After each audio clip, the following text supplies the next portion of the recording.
Welcome on in to another action-packed live edition of the Between the Hashmarks podcast. As always, I'm Matt Lombardo, and just about the best thing I can say about my friend, colleague, and mentor, Mike Tanier, is that, Mike, at least here today on this Wednesday afternoon, you're doing a little bit better than Brian Daboll is. What happened to Brian Daboll? Where were you? Why are we taking this on a Wednesday? You haven't heard? Have you been under a rock?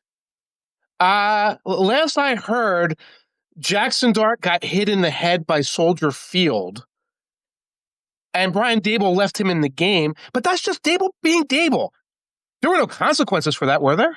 Well, there were, and there were some bigger consequences this time around, in addition to or other than a $100,000 fine from the NFL and a $200,000 fine to the Giants.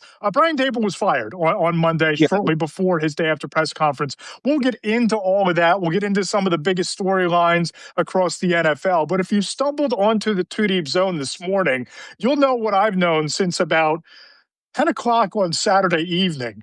My good buddy, my road drinking pal, spent a little bit more time on the road than he really anticipated this weekend, getting back into the Two Deep Zone headquarters. Mike, your wayward Greyhound bus travelogue is must-read, appointment reading. I'll forgive you for the walkthrough being removed from my Monday routine because my Wednesday morning routine was even more entertaining.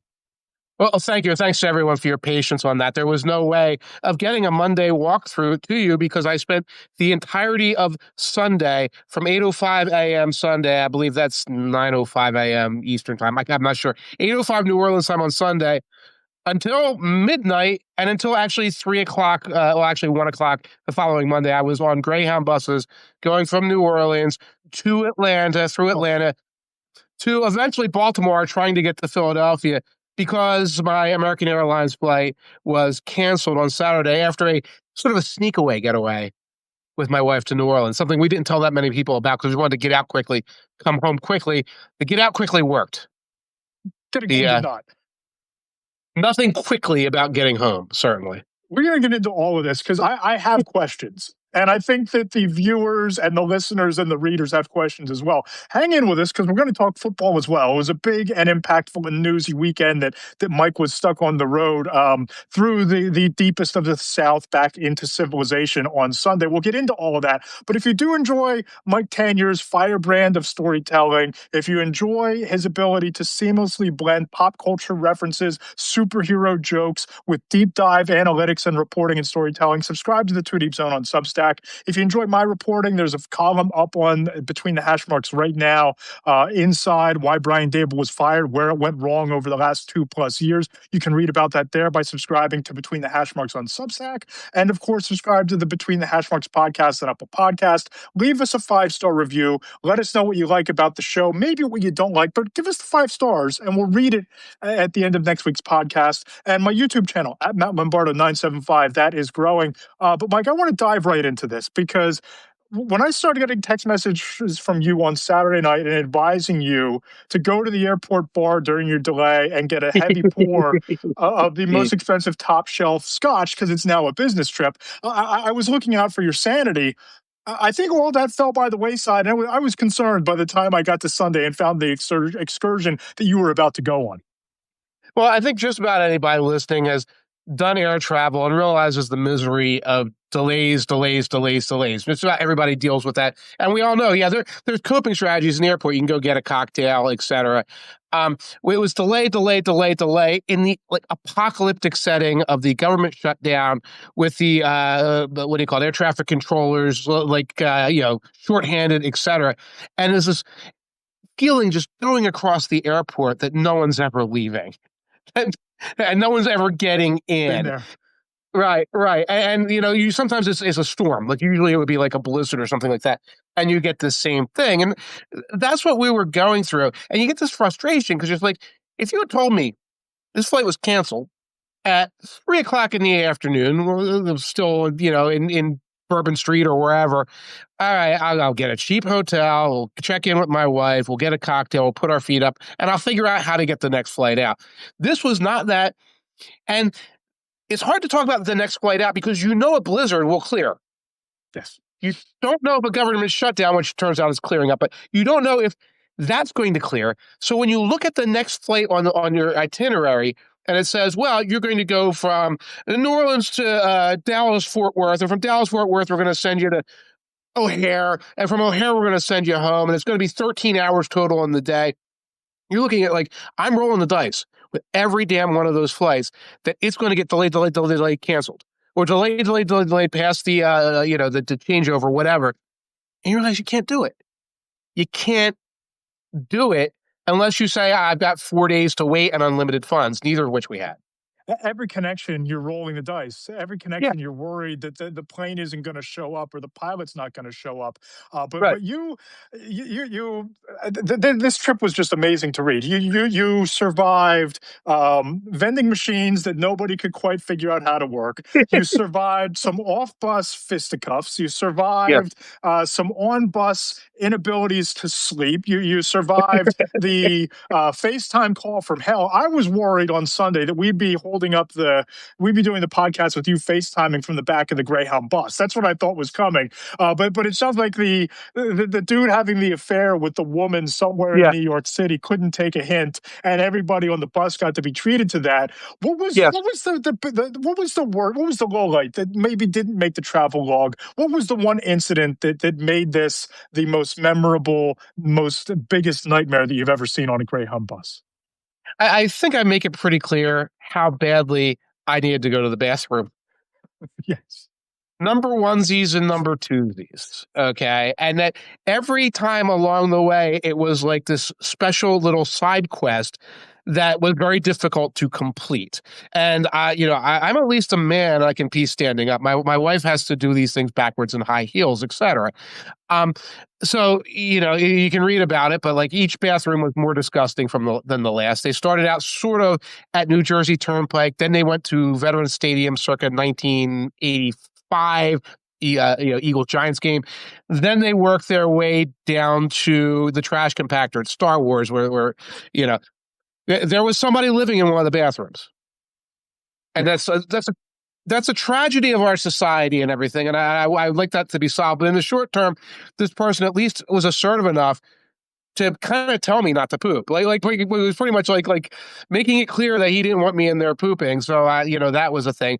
Then there were these situations. But the bigger thing about it is, on a flight, even on a train, you don't ask questions like, well, what are we ever going to eat? When are we ever going to go to the bathroom? Because that can get provided for you. I went into this thinking, I don't know how we're going to eat or how we're going to go to the bathroom. And early in the trip, those questions were answered satisfactorily. Bus would stop at a truck stop. Okay. Like, oh, this is fine. So, this is, because remember, if you're driving, what are you doing? I made the drive. The last 2 summers, we took the kids to Walt Disney World and we drove it. The first time out of, trying to be cautious about not flying with little kids and COVID still sort of being a thing. The second time, because it was just cheaper and we had made the first time work, so do it again. But if you're driving, you find a Wawa, you find a gas station, you find a Buc-ee's. You didn't get to stop at Buc-ee's, but you find a Buc-ee's and you walk in and you realize that this is every Walmart mixed with every Wawa injected with a human growth hormone, and this is what you're walking into. You're walking into the cleanest bathrooms you've ever seen that don't have a lock, by the way. I found that out the very difficult way. Oh, no. This past trip home. You're walking into a place where they'll be, making chocolate-covered pralines over here, and 5 feet over to your right, they're smoking brisket, and 10 feet over here, you have homemade tortillas coming off the assembly line, and then you got a gift shop. I mean, Buc-ee's it's one of the, I don't even know how to adequately describe the experience and the cult following that Buc-ee's is and has. But I think that's one of my lone disappointments for you on this trip, that you went through all of this and you only got the intrigue of the billboard, not the spectacle of walking into one of these places. Now, there are a couple of points about this. First of all, somebody on the message board of the article said that you can buy 5-pound vats of chicken fat at Buc-ee's. What a thing to just get at the roadside. I need 5 pounds of chicken fat right now. I'm going to be making a lot of matzo ball soup. I have no idea what you're going to do with 5 pounds of chicken fat. But secondly, you're telling me they advertise like the cleanest bathrooms in the South. Like that's, but they don't have locks on them? either they don't have locks, or the stall that I was misfortunate enough to, sprint on into, the lock was broken because there was someone who opened the door on me. I'm like, yo, dude, knock first. Give me a knock. But I can attest to the bathrooms being clean. And I will say that I fought the urge to purchase even a Buc-ee's travel mug, because my next door neighbor, it might as well be a Buc-ee's ambassador from all of his business travels. His kids all have Buc-ee's t-shirts. He has an entire collection of Buc-ee's hats. And, you go to the pool in the summertime, the community pool, he's wearing the Buc-ee's swim trunks. And I didn't want to step on the neighbor's brand of life. I didn't want to trample over his obsession with Buc-ee's and rolling with my own Buc-ee's hoodie to the bus stop next week. You know what I'm saying?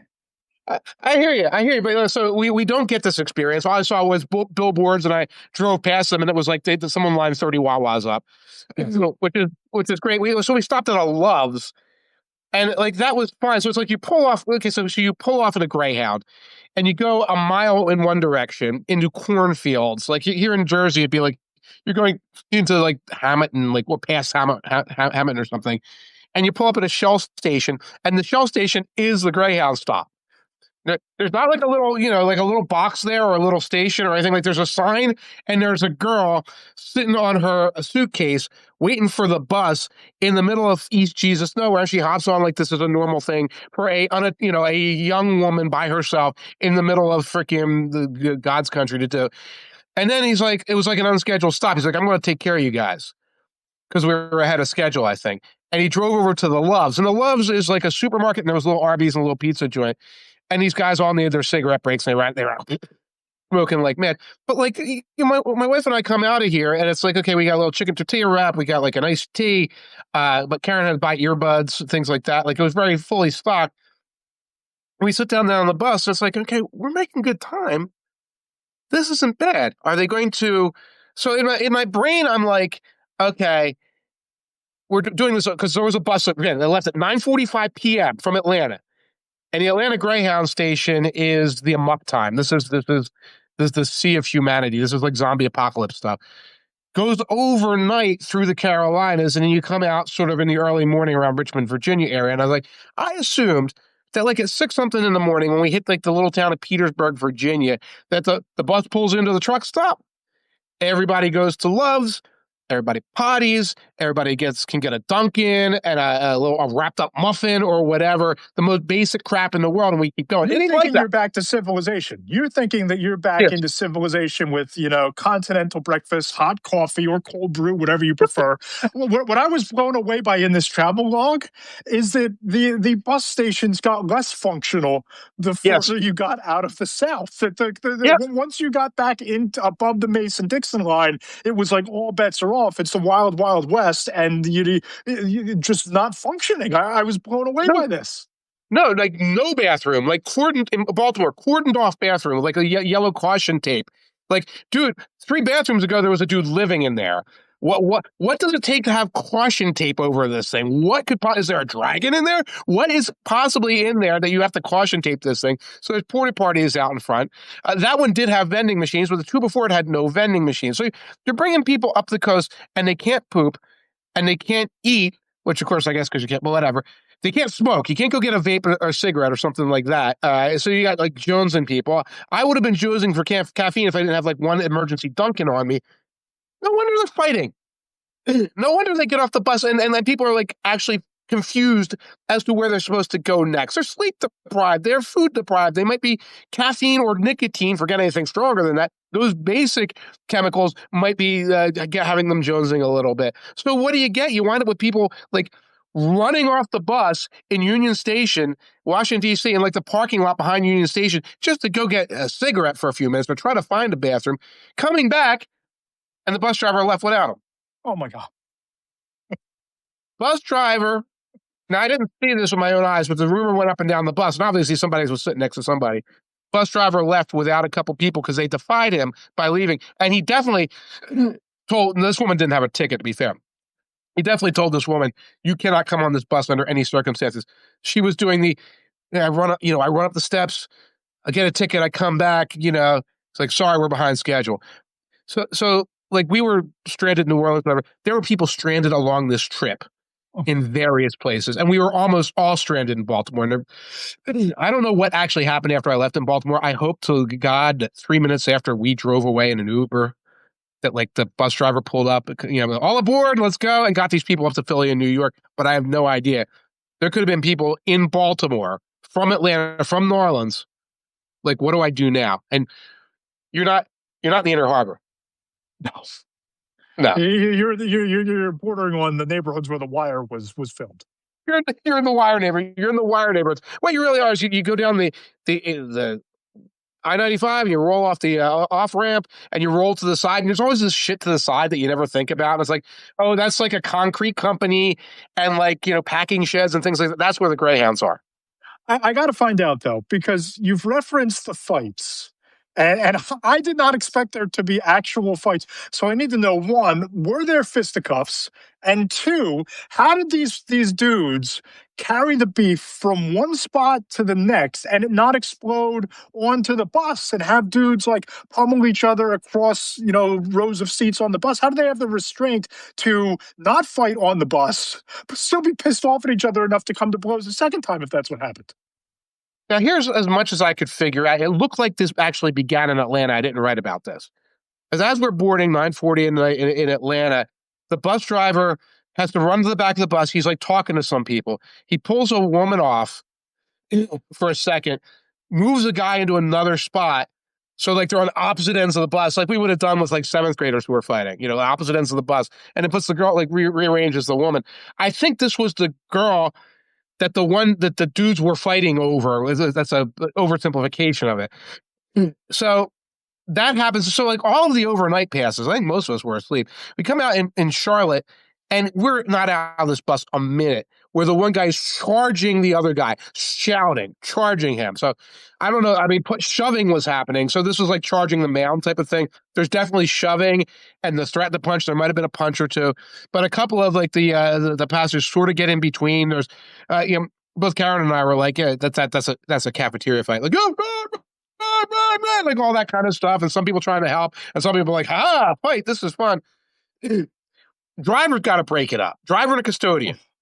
About 99% of 99% of this bullshit could be solved for the people who need to ride Greyhound as well. Folks are poor. Folks are struggling between things.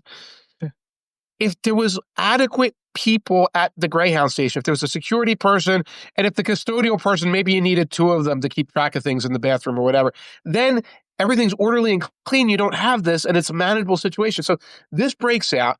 They try to talk him down. They put him back both on the bus, but one of the dudes clearly had some kind of mental health issue, some kind of anger management issue. He did not let go. And we weren't off the bus like a minute in Raleigh when he is in the face, shouting, threatening, finger pointing the other dude. And the other dude didn't look like somebody who was interested in fighting. He was, he was a younger dude. He looked like he had his act together a little bit more. It's like, no, man. The woman did not look like she was interested in being fighting about it. Like, you leave him alone. What's wrong with you? She wasn't egging anybody on. So, it's end of the rope, end of their rope. People might have mental health issues, might have substance issues, anger management issues. But that guy finally got kicked off in Raleigh, but I think he was getting off in Raleigh anyway. And, then it got weirder. How does it get weirder than that? Give me the weirdest thing that you experienced. What was the weirdest part of this trip for you? If it gets weirder than fights, I need to know the details. I think the weirdest part of it is the guy having this 3-hour fight with the woman on the phone. That's part of it. Going to Washington, D.C. and seeing somebody just sort of left by the side of the road. That's a big part of it. And like you go into Petersburg, Virginia, and again, like we thought, you said continental breakfast and things like that. Yeah, continental breakfast at the Wawa. You're saying the Dunkin' breakfast or a Dunkin' breakfast sandwich or a croissant, something. Yeah, they're going to stop us at a Royal Farm. I'll be able to get that kind of thing, and it's going to feel like heaven, and it's manageable.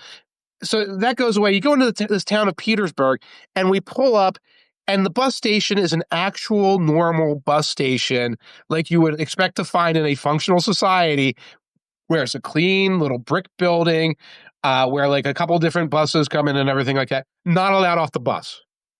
Not allowed off the bus. What time is it in the morning? Is it like 7 a.m.? Like, people have been on this bus overnight. It is 7 a.m. Any logical thing in the world is that you just let's get these guys out for 10 minutes. We were behind schedule. We're behind schedule to go to Baltimore where there's no driver. There's no driver in Baltimore waiting for us. And whatever it was, I think it wasn't 7. It was at a point where we were going to cruise past rush hour. Like rush hour is going to be over in DC. So maybe we're talking about 8:15 at that point. Like, by the time you hit DC, open or closed, you're not going to hit rush hour. No. And what it was this very old school driver who was fed up with the dude on the phone. I think he showed up for the second fight, so he was fed up with us. He was done. He was done. Like, F you, you're not getting off this bus. That was his attitude. So it's like, so now we're like prisoners get a bathroom break. Not to be over dramatic. Prisoners get a bathroom break. We don't get a bathroom break at that point. I'll throw one other thing at you, something I didn't mention. Okay. What about brushing your teeth? Oh, I'm assuming the running water is minimum on the back of the bus, right? The bathroom in the back of the bus, if it even has any water left. Best I would think is maybe when I'm at Love's, I get a little thing of mouthwash and I swig that around and spit it out when other people were, cranking out the cigarette smoke breaks. I'd be doing mouthwash. I don't know. What was your solution? Well, I've lived a varied life. So the first thing I did, I didn't have my travel size was used up in New Orleans, was buy a toothpaste, and I had my toothbrush, and then my wife had her toothbrush. We shared a toothbrush. We've been married 30 years. Okay. And I got a little deodorant that smelled like Hawaiian tropic pineapple. It smelled like a pina colada, but that's what they had. And every time I saw that there was a functioning bathroom, I had toothpaste and toothbrush in my pocket right while I was in that bathroom. I brushed, knowing I didn't know if I was going to get the opportunity next time. I would hand the kit off to my wife if she chose to do it. So we had that because, like, I learned some lessons along the way on the road. Yeah. I didn't see anybody else doing that on the bus. So you're in addition to everything else, if you're trying to maintain your dignity and you haven't pooped, you haven't eaten, and everything like that, you haven't brushed your teeth either. And then you'd be like, okay, I saw the people getting off the bus, and they all look like scummy, nasty, people. Look what just happened to them. You should have seen me. You should have seen me. It's so shocked you came here showered and shaved. I'm not shocked because you deserve to take a shower the minute you walk in the door. But I was expecting, bus creature Tanier to be, sitting in the chair in the office today. Thankfully that we're far enough out of this that you're able to get to that. But man, my big takeaways here are that you get a real view of what life is like across this country by taking the bus. And yeah. Greyhound might be a Ponzi scheme. If you can't have adequate staffing for enough bus drivers to show up for all of the buses that you need, if you can't have enough bathroom attendants in your bus stops for the people that you're transporting to just use the bathroom and brush their teeth, if there might be a security guard on site, maybe not, you're playing armed robbery roulette with your paying customers, it feels a little Ponzi scheme-ish to me. It's underfunded, and it's kind of like when you make it bad, it makes things worse. Yeah. So it's like we have to keep Greyhound super crappy level cheap because only poor people ride it. Well, only poor people ride it because it's this awful situation that you've created. Therefore, you don't get the funding that you would get if forget government funding or something like that. Heaven forbid. But if more people use this service, then you would have the money to hire more attendants. But since you didn't hire the attendants, nobody's going to use the service. So it's kind of like whatever, it's a snowball effect to that degree. But no, it's not a functional system. It's not a functional system if the only people who will ever take this are people who just completely run out of options or just absolutely at the end of their rope broke, which again, there's some college students on there. There are some other folks. There are clearly some other travelers who were stranded who are trying to do this. But whether it's a Ponzi scheme or not, it should be better. And it would be no doubt. And security guards and a person standing at the desk to answer questions, and vending machines that were repaired, and bathrooms that had been cleaned regularly. That's it. Then it's doable. We all know it's no frills. We all know it's going to be cheap and catch. It's going to be slow. You're going to be on the roads. If you do those things, somebody like me might say, I could use this again. Like somewhere along the way, I would be tempted to use this again if it wasn't so. The longer you were on this, the more you found out how many fucked up things, like dangerously and just dignity robbingly fucked up things were going on it. Completely inadequate. It just seems like a completely inadequate experience. And for you, it was a last resort, get out of Dodge situation. For people in that part of the country, it's a means of transportation if you can't afford air travel. It's a disgrace that it's at this level. It really is. And I guess my question for you personally is, if you could go back and you're sitting there texting me on Saturday night, would you have taken the flight to Dallas-Fort Worth, or would you have done this again and lived through it again? What I would do is pull out all the stops, turn to Karen and say, you're going to burn a week of sick days. So you're tenured faculty right now. It's we're older folks. It's like they can't fire you, whatever. We're going to call my youngest son and say, Mike, you got to miss a couple of days of school. Try and get a remote or whatever. You need to stay home with the dog. And I'm going to go to Hertz Rent a Car. I'm going to one-way rent a car. I didn't have my driving glasses. That was one of the things. If I had to do it, I'm never going anywhere without my driving glasses again. But with these, I can drive when it's clear. And I'm going to say, hon, whatever that Hertz Rent a Car takes, we're going to slowly take turns driving. Probably take us 3 days because we're old. I'm not going 100%. And we're just going to drive home, and we're going to stop at rest stops and Royal Farms and Buc-ee's and Wawa's, and then we'll hit the Quality Inn at night, and we'll get home like that. We didn't do that because my driving glasses weren't available. I was worried about the weather. I was worried about unfamiliar roads. And we were both worried about getting home in time so that she didn't miss any more school than she had to, and that we didn't have to pull Mike out of his classes in college. He had Monday off from classes. Like he could have just stayed home. He could have just, there's things he could he could have. No, I'm thinking about this now. He could have Ubered to school on Tuesday morning and Ubered home, and like that's expensive, but it's a half-hour ride. It's not crazy, and he could have kept taking care of it. It's not from Baltimore to Jersey, right? No, I wound up taking a Lyft, and I was lucky. This guy had all his life had been a long-haul trucker. And he had stepped away from long-haul trucking and was doing a couple things. It's like, well, I can lift a couple of days a week because I don't care where I drive because I'm a long-haul trucker. I'm driving a Nissan. That's easy. So he saw Baltimore to Mount Ephraim, New Jersey, and was like, yeah, sure. Why not? That's not an easy Lyft driver to take. Now, if that had failed, I probably would have lifted to the Amtrak station and come back up. And now let me say this, by the way. I didn't take Amtrak because Amtrak is completely foobar because like their schedules are insane. There's not enough trains. Yeah. So you might look at this and say, look, we shouldn't be like as a government investing in bus travel. That's nuts. Our train travel should work.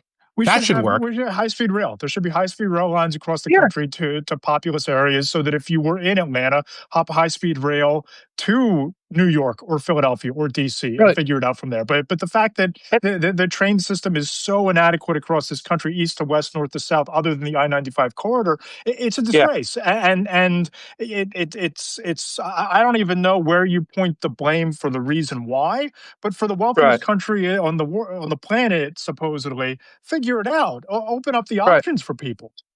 Yeah, no one gives a shit. That's the reason why no one gives a shit. Everybody wants to, no, I'm not just get a bigger car or whatever. And even if you don't want, high-speed rail, I know that's a big investment. Okay, there should be 5 trains from New Orleans to Atlanta every day. Every day, yep. There's 1. 5 trains from New Orleans to Atlanta. These are major cities in the U.S. Connect them like that. So if there's 5 trains from New York to Atlanta, then there's going to be 5 trains from Atlanta going up to D.C. and then you can take D.C., New York, Boston. And you can hook up with the Amtrak corridor from there, and you make the normal stops. It should be easy to fix, but for whatever reason, it just hasn't happened. Right. Absolutely. I've got to blow my nose. I'm going to step away from the thing here. Yes, you do that. I'm going to read through some of these comments here. Michael Allen Brewer says, yes, more than one freaking train. James Schwartz checks in. NIMBY is the problem with that. It's not a functional experience. Speaking of my fantasy football team, a great line there, Michael Allen Brewer. And I will say, while you're blowing your nose out, I also want to give a thanks to Joe Stazak, de facto editor of Between the Hashmarks 4 Downs columns on Monday. He joined me for the nightcap recap on Sunday night. I'll have to get you the clip. We did have a little fun with this. We poured one out for you. We wished you well on your journey, because while I was watching games on Sunday, I kept checking the Blue Sky feed, and the post that you put out from your travels was great comedic relief. Thanks. Looking at Biloxi, Mississippi, the fact that you were nowhere near Veets in Mobile when you had to stop at Mobile. It just seemed like it was one of the highlights of the weekend for me, and I'm sure other fans checking in and subscribers to the Two Deep Zone probably were tracking your progress. We're going to track Santa on the NORAD in a few weeks here. Thank you. Yes, thank you to everyone. There were folks on the DVO8 Discord. There were folks on Blue Sky, a lot of places who were sort of following and wishing me luck and bringing a little bit of energy with me. Now, I was joking at the beginning. I knew Brian Daboll had gotten fired. Okay. But here's the thing. I found that out yesterday. You told me that something happened at the press conference? Or am I? Yeah. Well, it's sort of. So what happened was on Sunday, the Giants blew another fourth quarter lead, right? That's become a hallmark of the 2025 Giants. And Jackson Dart gets evaluated for a concussion. For whatever reason, the league doesn't sit him down in that moment. Right. Brian Daboll allows him to go back in. Eventually, he gets put into the concussion protocol, and that's it. They go to Russell Wilson. And after the game, see, this was what became the fireable offense for me for Brian Daboll. It's not, again, all of this is on top of stacking the Jackson Dart injuries. That's 4 concussion evaluations since he started this year. It's the unnecessary hits. It's not getting him to slide. It's not getting him to protect himself.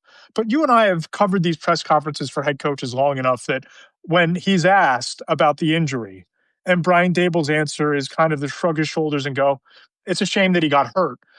That tells me that either Joe Schoen or John Mara intercepted him at the coach's elevator somewhere between the locker room and the podium and said, "You're done." Right? I mean, if you can't even feign the interest in your franchise quarterback suffering a concussion, that you say it's a shame he got hurt. I don't know how you can come back from that. I don't know how you think that you're going to be allowed to come back from saying something like that. That's Daboll. I mean, have you gotten that impression that's kind of who he is?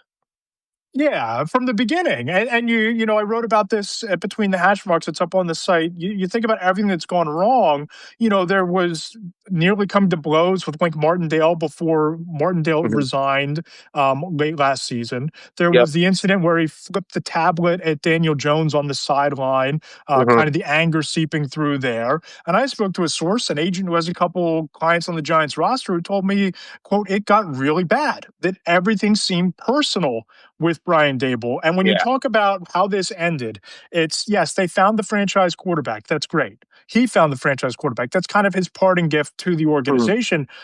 But the culture just came off the rails.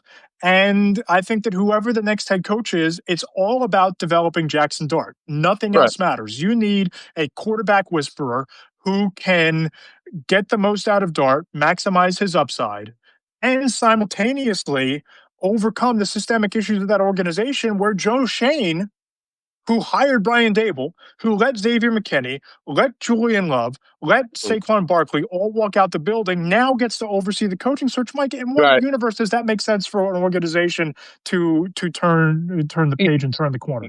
You know how this goes, is that Shane hires in a guy, one of his guys, and then he gets fired, and somewhere along the way, sadly, we don't want this to happen, but Dart turns out to be damaged goods somehow. We don't know how that happened. And then you're going to have one of these rotations where the coach, the general manager, and quarterback are all on 3 different developmental timetables. That's exactly how you create this thing where it's like, well, the new coach wants to get his guy at quarterback, while the GM wants to fire his coach, while the coach wants GM powers, and the quarterback just wants his next contract or whatever. That's how you get these horrible shell game situations. But with Daboll, it was all from very early on. It was clear he had anger management issues behind the scenes and in front of the scenes.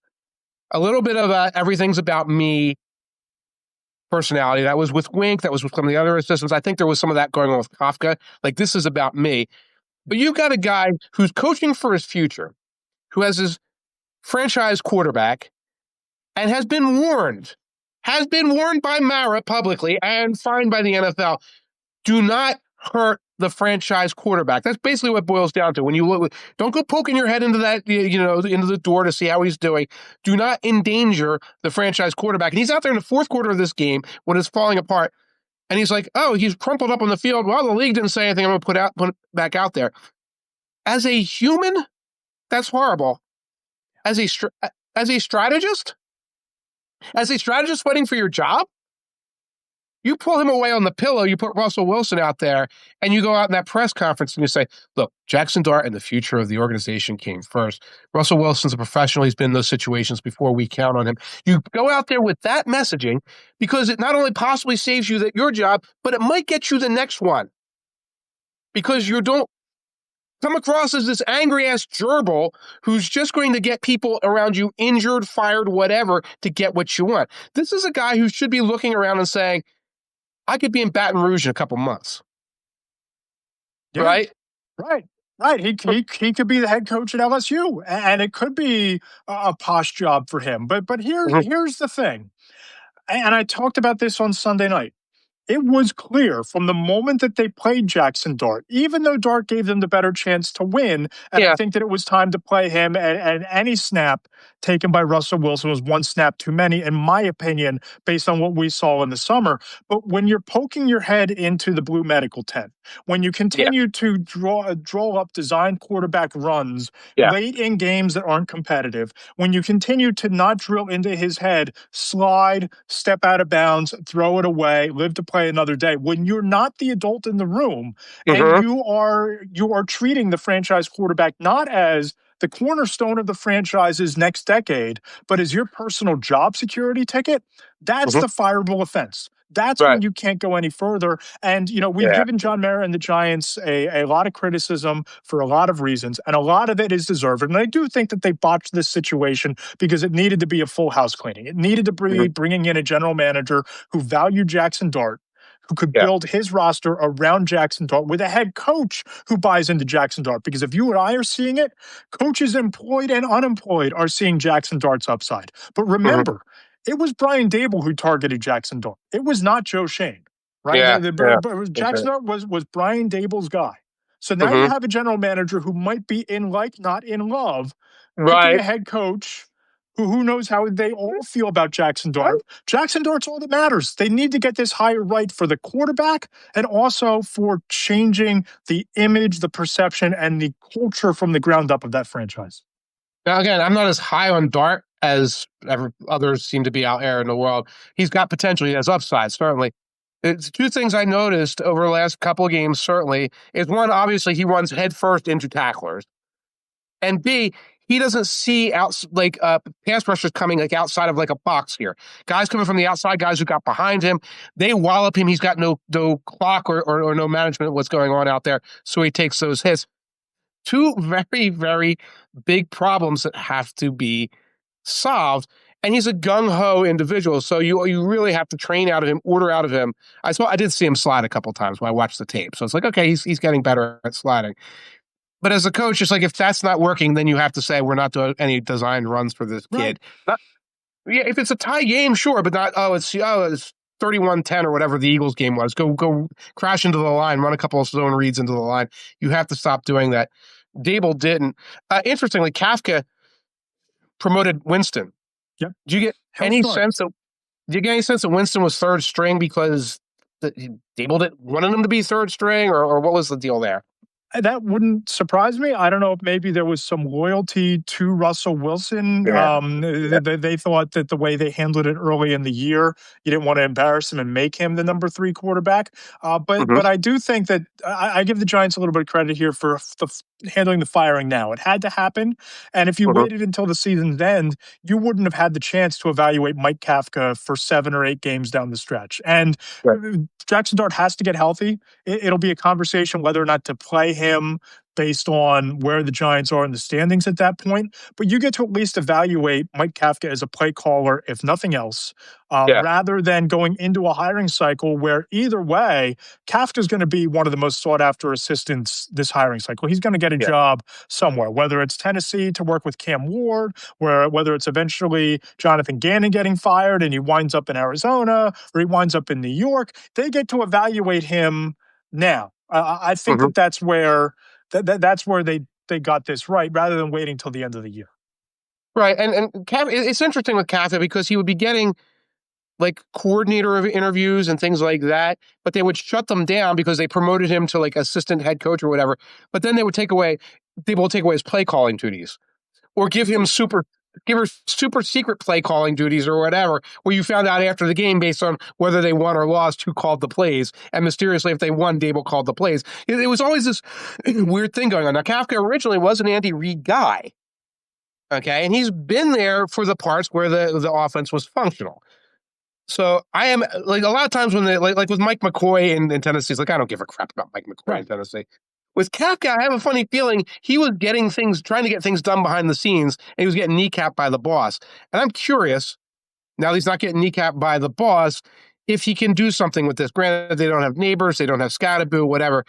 If he can kind of pull something together to show, yes, as a play caller, I can manufacture a couple of wins with Jamaboo and Dart when he comes back. And yeah, give me a head coaching job or give me a coordinator job that's fast tracking me, that doesn't have me blocked by a nitwit. Give me one of those. Blocked by an offensive-minded, control-obsessed head coach. Yes. Narrative-obsessed, all of those things. So that's going to be fascinating to watch. Two names, if it's not Mike Kafka, that I think might be worth watching. Matt Nagy in Kansas City. I think that he's rehabbed the image from the failures with the Chicago Bears. You're back in the Andy Reid coaching tree. You've worked with Patrick Mahomes. And I would keep an eye on a guy like Greg Roman, who has done a really nice job with the Chargers, despite losing both offensive tackles, getting the most out of Justin Herbert and that offense in a really, really tough situation with the Chargers. And he has the experience working with Lamar Jackson in that offense. You're going to have Cam Scatterboo back at some time next season. You're going to get some weapons back. I think you need to have a coach with an offensive mindset, with a track record of at least working with, if not developing, elite quarterbacks. Now, this was helpful because, again, I didn't know. Again, I knew Daboll was fired. I didn't know about the way he talked at the press conference and some of the things behind it here. I am still very far behind. I was able to watch like 2 games yesterday and 3 games today to catch up. So you're going to catch me up. Yes. Yeah. So one of the things you said, I'll catch you up on the Daboll situation. Catch me up. What else did I miss on Sunday? Well, it wasn't Sunday, but you were probably sleeping yesterday, because I made the drive back from Walt Disney World in Florida in like 15 hours before, and that day after, you're shot. You're a punch fighter. You want to lay around. Your mind isn't in it. Yesterday evening, Jaire Alexander retired. He's coming back. They just traded for him at the trade. I had the trade deadline with the Baltimore Ravens. Alexander retires. What do you make of Jaire Alexander retiring, stepping away from the team, whatever the situation winds up being, in addition to A.J. Brown's comments apparently this morning when he was asked on sports radio if everything is okay?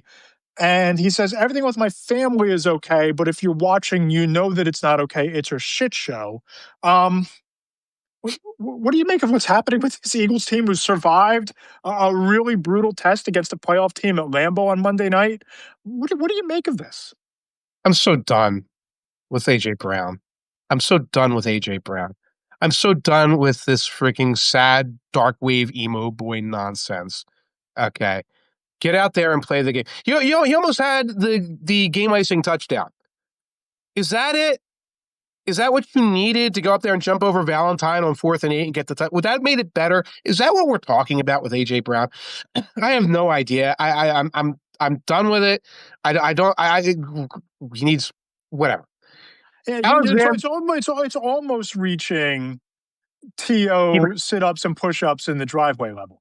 It feels like we're almost there. The big difference being that, like, that was in the off season, and that level of dysfunctionality had kind of permeated the whole team at that point. Yeah.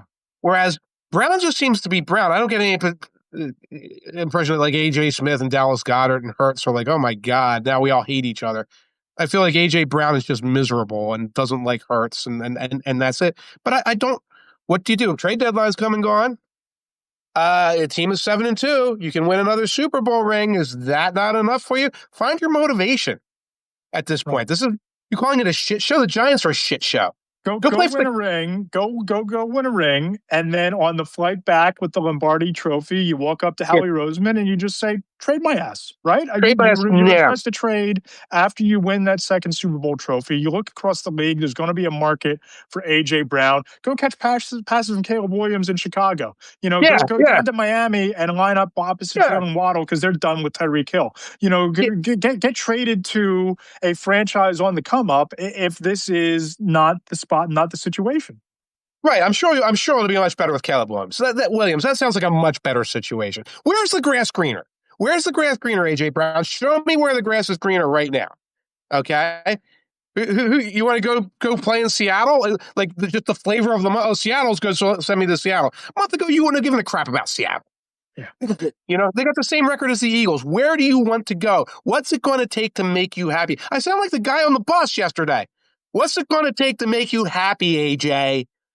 All right, just don't. I'm convinced that woman was having an affair. When I read the story, I'm convinced they weren't married. You think he was the other guy? I'm saying he was on the bus as the other guy, and she couldn't pull the ripcord. That's my theory of your bus FaceTime call from hell. I believe it because you go down to New Orleans without your spouse, not you, not me, but in general, an individual do that, and would wind up having like a 1 or 2 night stand along with that. That's always within the realm of possibility, higher in New Orleans than most places. Either way, I don't want to go into that. AJ Brown, I'm done. I don't get it. I don't understand. Alexander, I feel like he was ready to retire in 2021, but the paychecks were coming. Yeah. And he's been in that place. And so he's like, well, I want to get mentally right, physically right. So I respect the idea. You want to get mentally right. Good. Walk away from the game. Been nice to do that before the trade. Would have been nice to do that before the Ravens trade with the Packers. You could have retired as a Packer. Okay. At some point along the way, I understand people will kid themselves with that money coming in or say, let me give this another chance. He is really pretty clear. When I had to write a thing on the Packers in the offseason, I went back 2 years, like the quotes and the things LaFleur would say, Gutekunst would say, and Alexander would say. He's been done for a while. And so now at least you don't have to worry if he's coming back next week, because he's not. Right. And you look at what the Eagles did. They bring in Michael Carter Jr. at the trade deadline. Adoree Jackson, I thought, played pretty well against the Packers on Monday night. But I'm not sure when you watch that game, how much credit do you give the Eagles defensive backs and the swarming pass rush with Jalix Hunt just living in the backfield, living in Jordan Love's lap, Jalen Phillips making a couple of really big timely plays in big spots? How much credit do you give the Eagles defense playing above their heads in that game? And how much is it just that the Packers receiving core without Tucker Kraft is just a bunch of guys? Because you look at the numbers, Christian Watson, 2 catches on 4 targets, 45 yards. Dontavian Wicks, 4 catches, 8 targets, 38 yards. Josh Jacobs, 5 catches, 33 yards out of the backfield. Bo Melton, 2 catches for 35 yards. Luke Musgrave, all 3 of his targets for 23 yards. But it didn't look for a moment, let alone a stretch of a series or a drive, that Jordan Love trusted these wide receivers, that Matt LaFleur knew how to call a game plan without Tucker Kraft in the lineup. So how much of it is it a testament to Vic Fangio and the Eagles dialing up the pressure that created this? And how worried should we really be about this Packers offense that looks like, just watching it, it feels like they might be done as a contender without Tucker Kraft this year? Well, okay. So they're without Tucker Kraft. They were without Matthew Golden. He was hurt. Yeah. Dowds got hurt early in the game. They've been without Jaden Reed for weeks. So you're mentioning guys like Bo Melton, who had been converted to cornerback, and they had to convert him back. You mentioned he was trying to catch 4th and 9 passes. Yeah.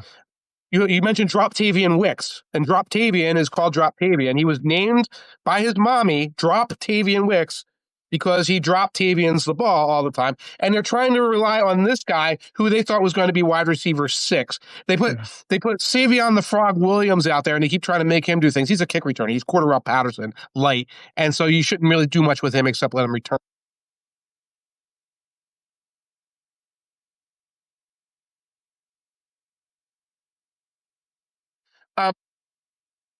It's like, well, we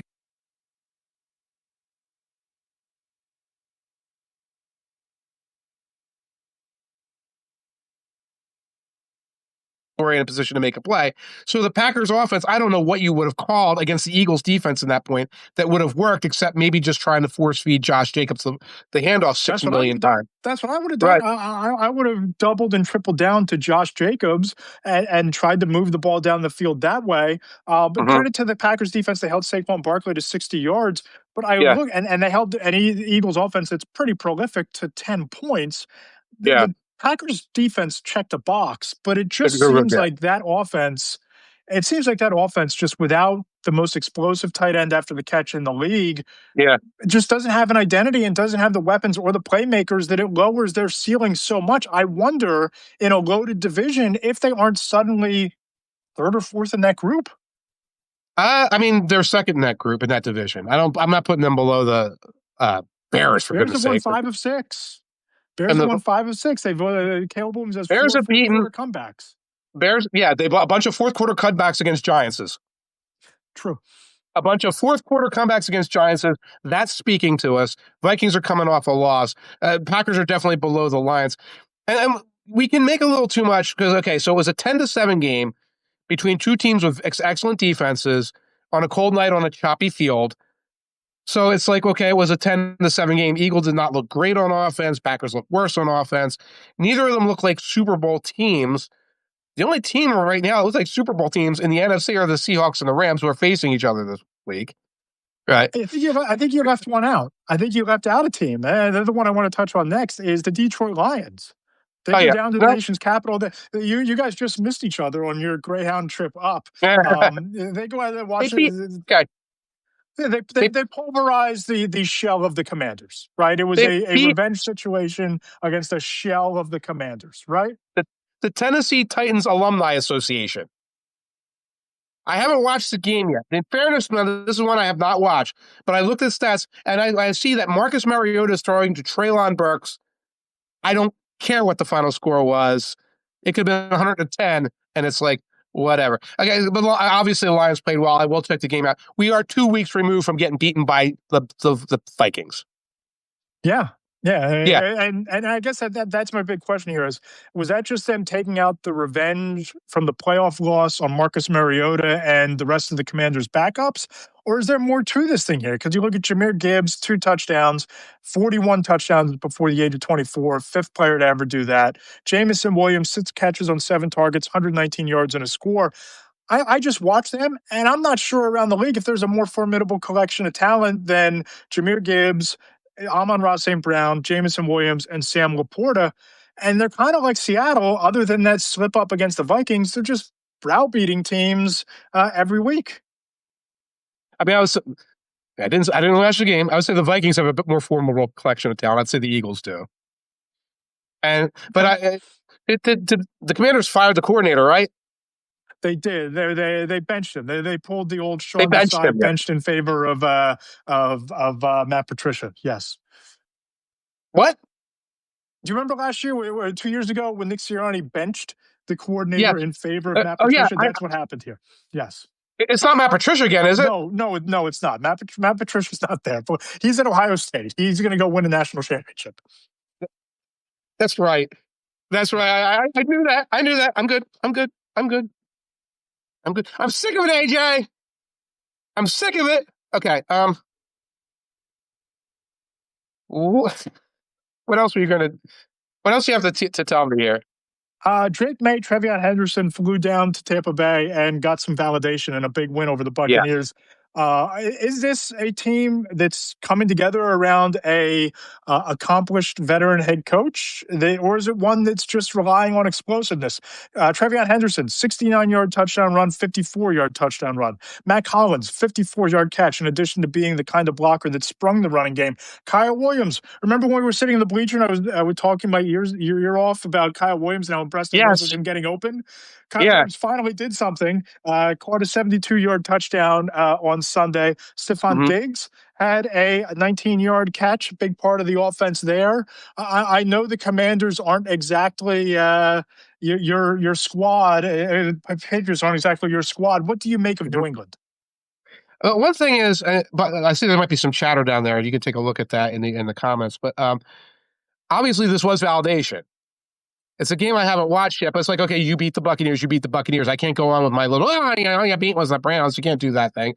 Aaron Schatz told me that with the post-game winning expectancy and all, you mentioned the explosive plays, that other than the explosive plays, the Patriots didn't play well at all, and the Buccaneers outplayed them. Now, I know that's a little bit like saying, other than everything that was good, you weren't good. Like, if we take away all the good, everybody's bad.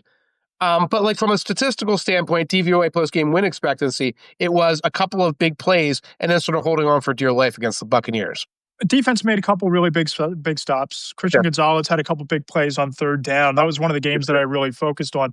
And there were some long drives. I mean, they had the 14-play touchdown drive at the end of the half. They had a couple of 7-play drives, a couple of 8-play drives. But I thought that the defense stepped up and did its job late in the game. Okay. And that's kind of what you want to see. It's the explosive plays, those can be hit or miss on a weekly basis, but if your defense travels, I think that's how you can become dangerous late in the year. And we're reaching the point with the Patriots now. They've got that as a quality win. They've got the Bills as a quality win.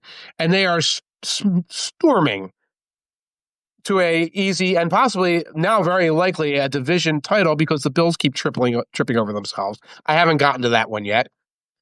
Yeah, they went down and got blown out by the Dolphins in Miami's building. And the last one that I had on my list here is, you might be right. I might have been dead wrong. I might need to go and get the shovel out of the backyard and dig up the grave that I planted the Ravens in, because I don't think Baltimore's dead. And based on what we saw Sunday night with Aaron Rodgers aging 3 years in the span of 7 days, it feels like the Steelers are in very real trouble. It feels like we're watching the wheels fall off for Aaron Rodgers the way they did for Russell Wilson in Pittsburgh last year. And bully ball is just back for the Ravens. They created a bunch of turnovers. They only sacked J.J. McCarthy once, but they hit him 5 times. They goaded him into some big mistakes on bad reads in the secondary that they took advantage of. Okay. And Lamar Jackson did his thing. You might be right about the Ravens. And the thing is, I might be right. What I was doing was basing it off of the DVOA, the projections, Aaron Schatz, and things like that. It's hard for us when we watch the games to keep schedule strength and future schedule strength straight in our heads. Yeah. So that's why these statistics exist that like Aaron puts out, where it's like this team moving forward has the second easiest schedule, and this team has the third hardest schedule. And even though the team lost, it's strength of schedule season. That's one of the things that in the column, I make a point now this time of year. Here's the best remaining. Here's the strength of schedule. Here's where they rank. Yep. Here's the winning percentage. Here's who they have left. And you look at where the Patriots are. It's a really navigable road from here on out. Right. The Patriots have had an easier one. It's actually harder for the Patriots than normal. But you look at the Ravens, right now it's Browns, Jets, Bengals coming up. Browns, Jets, Bengals.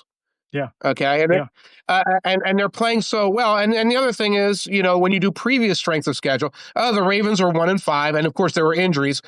They lost to the Bills, Lions, Chiefs, Texans, and Rams. They were going out there injured, severely injured against some of the best teams in the NFL, plus teams like the Texans who have like this supercharged one element of their thing, their defense, that can like mess you up if you're coming in there a little bit weak. So, you look at all that, and you and I can look at 1-5. 1-5 is done. The statistics were saying 1-5 isn't done. They have an easy stretch. They're going to get healthier. The Steelers are very wobbly. And now we're seeing this coming into fruition. I think a lot of people are looking right now and saying, okay, the Ravens are going to take this. By the way, it's funny. In the Atlanta bus terminal, okay, there's just a garbage screen. There's this little pile of garbage around, and we couldn't tell if it was actually like a little garbage city that someone made for themselves, that they were going to make a bed for themselves in the middle, or whether we should have tidied it up. And like we're kind of huddled in our corner. The game was on, so like about the little bit of football that I really watched was Chargers Steelers. And I got to look up, and I got to see Aaron Rodgers stumble into the end zone to take the safety. You got to see the safety. You got to see the And safety. I was wondering if you saw the safety. I was wondering if you got to see the safety in Atlanta. Good for you. I saw the safety. I started doing that. No one in the bus terminal is watching the football game right now because people are like all at the end of their ropes for one reason or another. My wife comes out of the bathroom at that point, and I'm going like this. She's like, "What's going on?" I think she thought I was praying to our Lord and Savior. And it's like, no, I'm sorry. There was a safety. I was trying to feel normal for a little bit, so I made the safety maneuver there. But yeah, I'm not that prepared. I'd look up the percentages whether the Ravens win it right now. But man, yeah, well, right now, as far as remaining strength of schedules go, I wrote about it in the column on Monday morning. I'm trying to find it here, based on the remaining schedule. It's the sixth easiest in the league. Opponents have a 459 winning percentage. They still have games against the Patriots, against the Packers. They get the Steelers twice, which could determine the division. You get the Jets, you get the Browns, and you get the Bengals twice. At least one of those games could have Joe Burrow coming back. But I will say because Burrow has to come back for some reason. But go on. I will say this. As much as I buried the Ravens back in early October, it was because they were 1-5. It was because of the injuries. Felt like they were just going to be to the point where they would pack it in. It'd be too much to overcome. It wasn't because of some sort of like structural issues with the way that team was constructed. It wasn't because I thought that somehow John Harbaugh forgot how to coach or that Harbaugh was somehow on a hot seat. There was all this talk about, is Harbaugh going to get fired? Should they turn the page? What's wrong with the Ravens? Hey, guys, the Ravens were banged up. The Ravens had Kyler Hamilton out. They lost Matt Abuke. They lost a handful of players, handful of key contributors on defense. They lost Lamar Jackson, for Christ's sake. What did you expect was going to happen? This wasn't some, like, coaching issue. This wasn't a philosophical issue.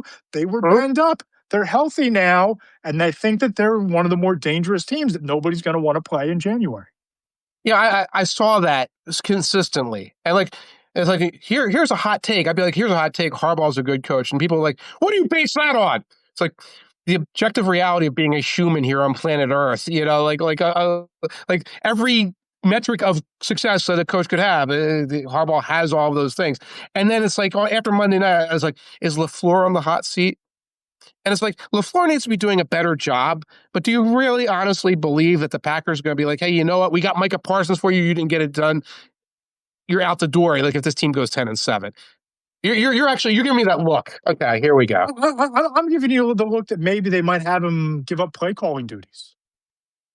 I don't know how much it's going to solve the issue. Right. I don't know why you keep Matt LaFleur and you don't let him call plays. Right. It just seems like something isn't working there. And you drafted Matthew Golden, kind of a slow burn for him, and then he gets hurt. That's out of Matt LaFleur's control. But figure it out. Your defense gave up 10 points at home, and your offense couldn't move the ball. I mean, he's been making mistakes, but then you look at, like, you want to take somebody aside and ask them, who do you think are good coaches in the NFL? And this person would probably say, because that same person who's saying that LaFleur's on the hot seat and Harbaugh's on the hot seat is going to tell you that Bill Belichick would have been like working at freaking the diner without Tom Brady, and that Sirianni should be coaching. He'd be driving you home. He would have driven you home from Baltimore. He'd be driving me home in the Greyhound bus. Like, who do you think is good? And they'd probably be like, okay, Andy Reid, Sean McVay, maybe Dan Campbell, Mike Vrabel right now, and whoever's on a 2-game winning streak. And like I can't think whoever right now would be on the 2-game winning streak. I guess McDonald. Oh, McDonald, he's a great coach. It's like, he's coaching well right now. But like, you think he's better than Harbaugh or Sirianni because he's won a couple games in a row. That's how these folks think. Now, could LaFleur, if LaFleur had a owner, if had a Jerry, I'm mad, I'm firing him in a fit of pique. That's the thing that could happen. They don't have that in Green Bay. Right. They don't have that in Green Bay. So, Murphy and these other guys would sit down and very calmly say, well, we're going to give you another year to work this out. And maybe you need to bring in a coordinator. If LaFleur got fired by the Packers, he would be in New York in a tenth of a second with Clark. Right. And that's what you say. We're going to move on here in a second, but I need to get this off my chest because of the Giants job. They just better not hire Mike McCarthy. If they hire Mike McCarthy, to me, that shows that they have learned less than nothing in New York. Because it would be the quintessential John Mara move to get a retread head coach who underachieved in the postseason, built up and then sold this bill of goods that he was going to be this forward-thinking, analytics-driven head coach when he got fired by the Packers, only to become one of the more conservative play callers in big spots with the Dallas Cowboys. I hear a lot of people linking Mike McCarthy to that job. I hear a lot of fans pining for Mike McCarthy for that job. That's a stuck in neutral, go in reverse, the whole house of cards collapses type of move if you hire Mike McCarthy. If Matt LaFleur gets fired, hey, drive to Wisconsin and bring him. Be the Lyft driver that brings him to East Rutherford. By all means, hire Matt LaFleur because that's going to jumpstart you. There are a dozen candidates who would be an upgrade over Brian Daboll and certainly over Mike McCarthy. John Mara just better not. I'm just telling people on social media are pushing back on this already. Oh, what do you have against Mike McCarthy? I have eyes and I watch football since 2012. No one schmoozes these owners like Mike McCarthy. He schmoozes. Right. And Mara. Or the media. Yeah, and the media. He schmoozes the absolute crap out of us. Yeah. Not so much you and I, but like in general, and the owners, and he really keeps his name in there. You might have made that manifest, unfortunately, but we'll see what happens. The Eagles fans will be happy if they get a couple more years of McCarthy, going to the sauna at 2 in the afternoon and doing his McCarthy stuff. I'd ask what's coming up on the 2 Deep Zone, but I'm not sure off the delirium of the Greyhound bus ride that there's anything in the pipeline. So why don't you tell people one more time where they can get the travel log and how to find it? You find it at the 2 Deep Zone Substack at MikeTanier.substack.com. Is that right? Did I do that right? You did. It was good. All right. If you follow me on Blue Sky, I'm going to be linking to it a couple more times throughout the day. I'm going to be pumping this, making a big deal, spectacle out myself for this little journey. And I do have some, I'm going to be trying to get some football out, just like a couple of game previews out at the end of the week to get back on the horse a little bit. Matt, I didn't read the Daboll thing yet. I got to read it. What else is coming up? So the Daboll story is up on Between the Hashmarks on Substack. It's Matt Lombardo, NFL.substack.com. Mailbag on Friday. Fire off your questions, and I will pose those questions to NFL executives, coaches, scouts, agents, former players, get their perspective on the biggest storylines you want to know more about. And then 4 Downs, Monday, the triumphant return, hopefully of walkthrough as well. Yeah, our Monday morning routines can be back intact. Mike, this has been a ton of fun. Glad to have you back in one piece. Was really fun to dive into your journey, your bus ride from hell. Go read the Wayward Greyhound bus at 2 Deep Zone. Go subscribe to Between the Hashmarks. Check us out on YouTube at Matt Lombardo NFL there. Mike, ton of fun. We have over 65 people in the room. Was a lot of fun with everybody on the podcast. We'll talk to you next week. And I don't have to worry about you FaceTiming. I know they'll be getting you from 2 Deep Zone headquarters. They'll be getting me from headquarters. Yes. Great to be back. Thank you, everyone. And good seeing you. Good seeing you too as well, Matt. Absolutely. We'll talk to you next week. I'm sick of it, AJ. What's it going to take?